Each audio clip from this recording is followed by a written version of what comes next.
माझं ऋषिकेशशी असलेलं नातं नेमकं आहे तरी कसं? पती पत्नीच्या नात्यातल्या गृहीतकांपलीकडे आमच्यात काहीच नाही का? की असं काही नाही म्हणूनच ही मोडतोड आवश्यक आहे? काहीच समजेनासं झालंय. पण या गोष्टीबद्दल बोलण्यापूर्वी ऋषिकेशचा त्या संबंधी निश्चित आणि स्पष्ट विचार झालाच असणार. आता निर्णय घ्यायचा आहे तो मला.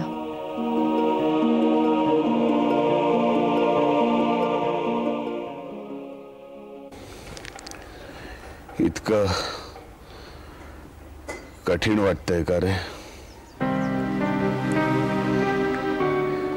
राघव? सांग. नाही सर, तसं नाही, पण वसू गोंधळी आहे ती. धक्का बसलाय रे तिला.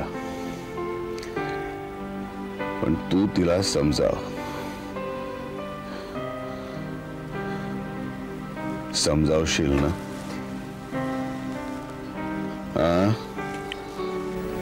सर, तुमच्याकरता मी काहीही करायला तयार आहे. पण ही गोष्ट सर फारच अचानक आणि अनपेक्षित. एकदा मागे मी तुला सांगितलं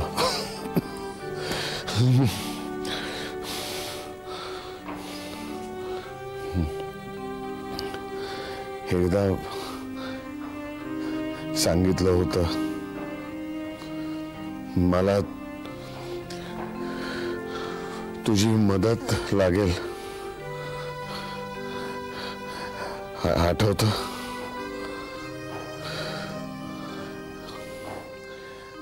आता ती वेळ आली आहे.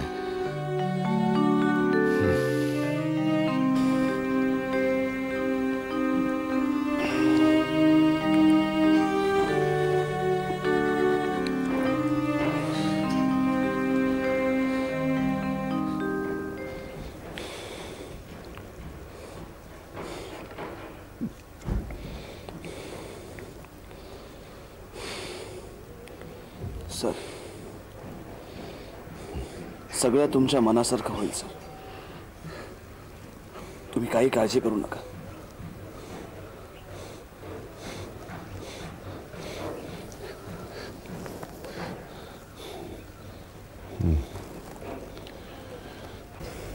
सर, हे सगळं काय होऊन बसलंय?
राघव, अरे तू कधी आलास? नाही म्हणजे निदान मला तू हॉस्पिटलमध्ये फोन करायचा होतास ना, मी आले असते. असू देत का, तशी काही घाई नव्हती.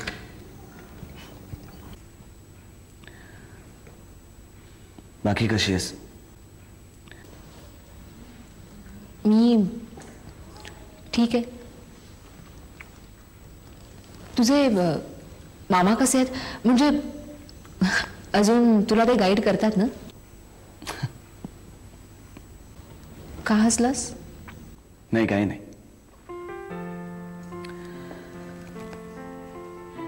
या विषयावरती काहीतरी बोलायचं असं ठरवून मी इथे आलो होतो. तुलाही माहितीये मला काय बोलायचंय, तरी उगाचच आपण इकडचं तिकडचं बोलायला बघतोय.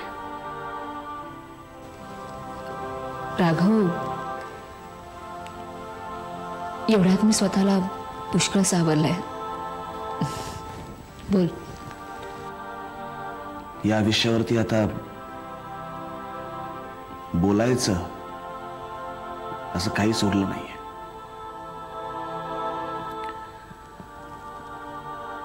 तुला माहिती आहे वसू, सरांचं पत्र वाचून मी खूप अस्वस्थ झालो होतो. त्यांच्या पहिल्या पत्रातलं अक्षर तर नीटचं लागतही नव्हतं, पण विषय कळत होता. दुसऱ्या पत्रातलं अक्षर बरंचसं वाचण्यासारखं होतं.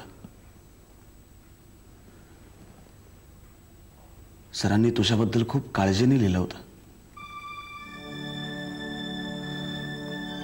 शक्य तितक्या लवकर मी इकडे आलो, सरांना भेटलो. मला बघून त्यांना खूप आनंद झाला. पण सगळी कल्पना असूनही तशा अवस्थेत मी त्यांना नाही बघू शकलो.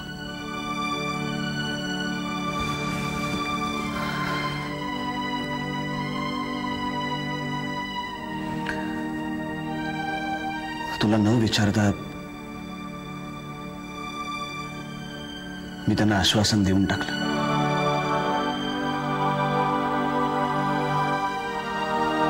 आपल्या दोघांच्याही वतीने.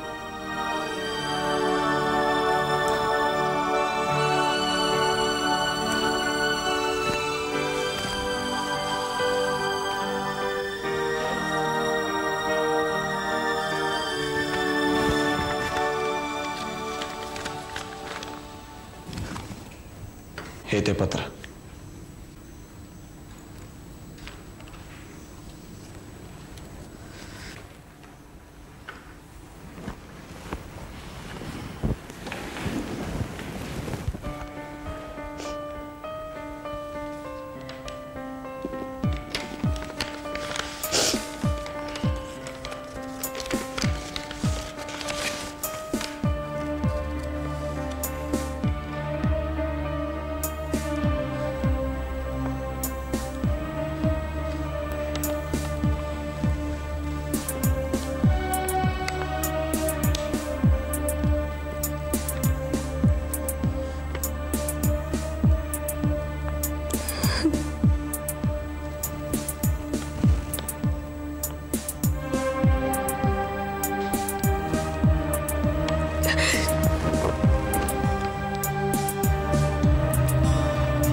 येतो मी.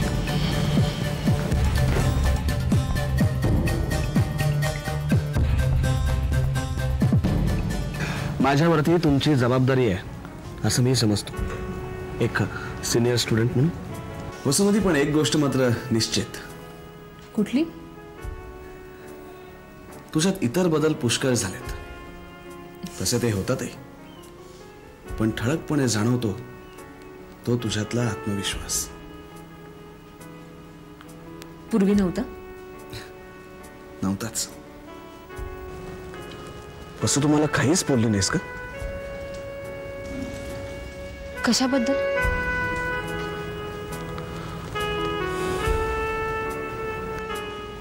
माझ्याजवळ सांगण्यासारखं काही नव्हतं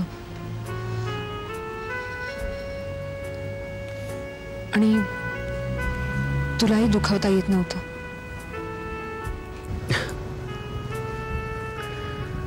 पण सर एकदम उमदा माणूस आहे, एकदम वेगळा आहे.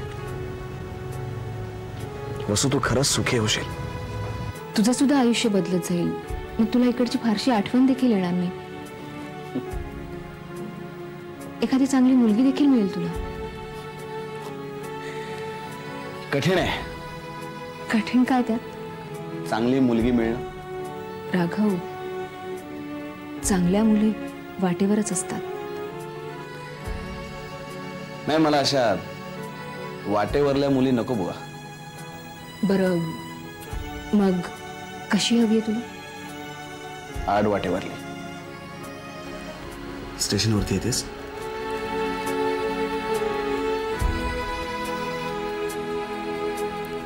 नाही. आता तू घ्यायला येणार होतीस ते हुकलं, आता सोडाल तरी ये. राघव, मला एकटीला परत येणं खूप कठीण जाईल. राघवची ती मिठी अगदी नकोशी वाटलं त्याच्या माझ्यातलं एक सुंदर नातं अचानकपणे संपलं. एका नव्या अनोळखी नात्यानं झालेला राघवचा स्पर्श परका वाटला. राघवने पूर्वी बोलून दाखवलेल्या भावनांचा मी अवेअर केला, पण तेव्हा सुद्धा तो असा परका वाटला नव्हता. राघव आणि ऋषिकेश दोघांनी या अवघड निर्णयापाशी आता मला एकटंच सोडलंय. आता मीच निर्णय घ्यायचा आहे आणि त्याची समर्थनही द्यायची.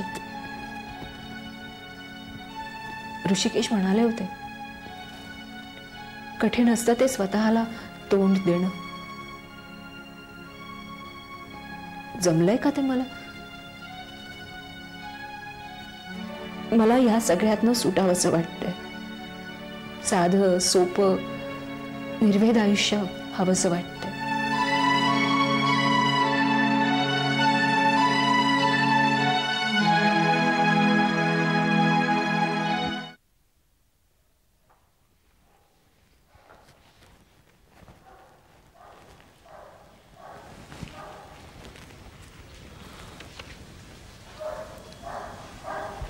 आदित्य,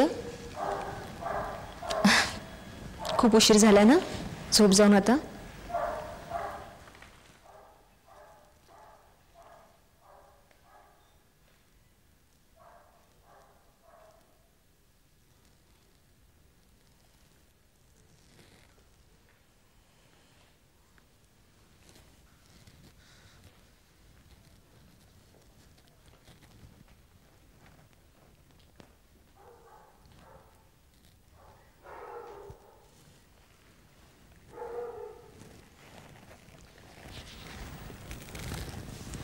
तुला बोलायचं आहे माझ्याशी.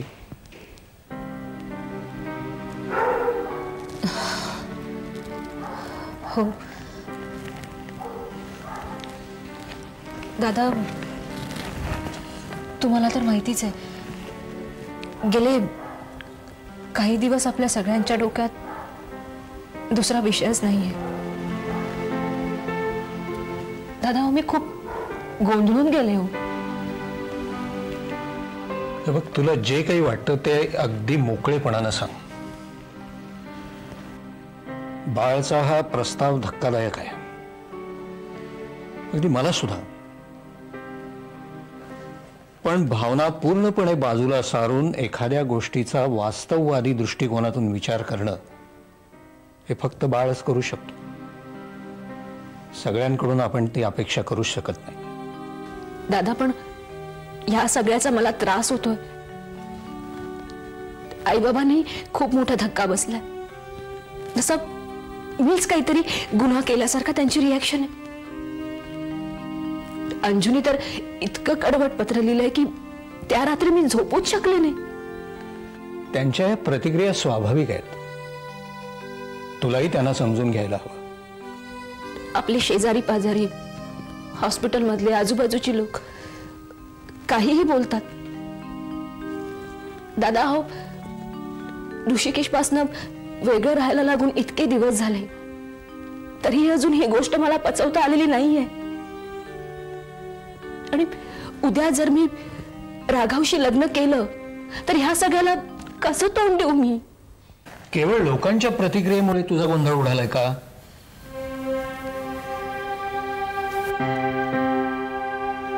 हे बघ, आपल्या आयुष्यात लोकांना, समाजाला स्थान असतं, पण एका मर्यादेपर्यंत. अगदी व्यक्तिगत निर्णय घेताना फक्त लोकांचा विचार करून नाही चालत. दादा, पण होकारार्थी निर्णय घेताना माझंही मन मला खाईल. वसुमती, आपल्या मनाचा तळ साचपून मला अगदी खरं खरं सांग. राघवशी लग्न करण्याची कल्पना तुला खरंच पसंत नाहीये? दादा, अहो, खरं तर मलाच माझं आश्चर्य वाटतंय. कोणतीही जबरदस्ती नसताना आणि कुणीही लादलेलं नसताना मला राघवकडे मिळू शकणाऱ्या स्थैर्याचं आणि निर्वेद आयुष्याचं आकर्षण वाटतंय. आणि त्याबद्दल अपराधीही वाटतं. वसु बेटा, तू स्वतःशी खूप प्रामाणिक आहेस आणि ही चांगली गोष्ट आहे आणि सगळ्यात महत्वाची. पण एक गोष्ट लक्षात ठेव, स्वतःला पटलेली जगावेगळी गोष्ट करायची तर असं पावलोपावली खचून चालत नाही. अशी खचू नकोस. आपल्या आतल्या आवाजावर विश्वास ठेव.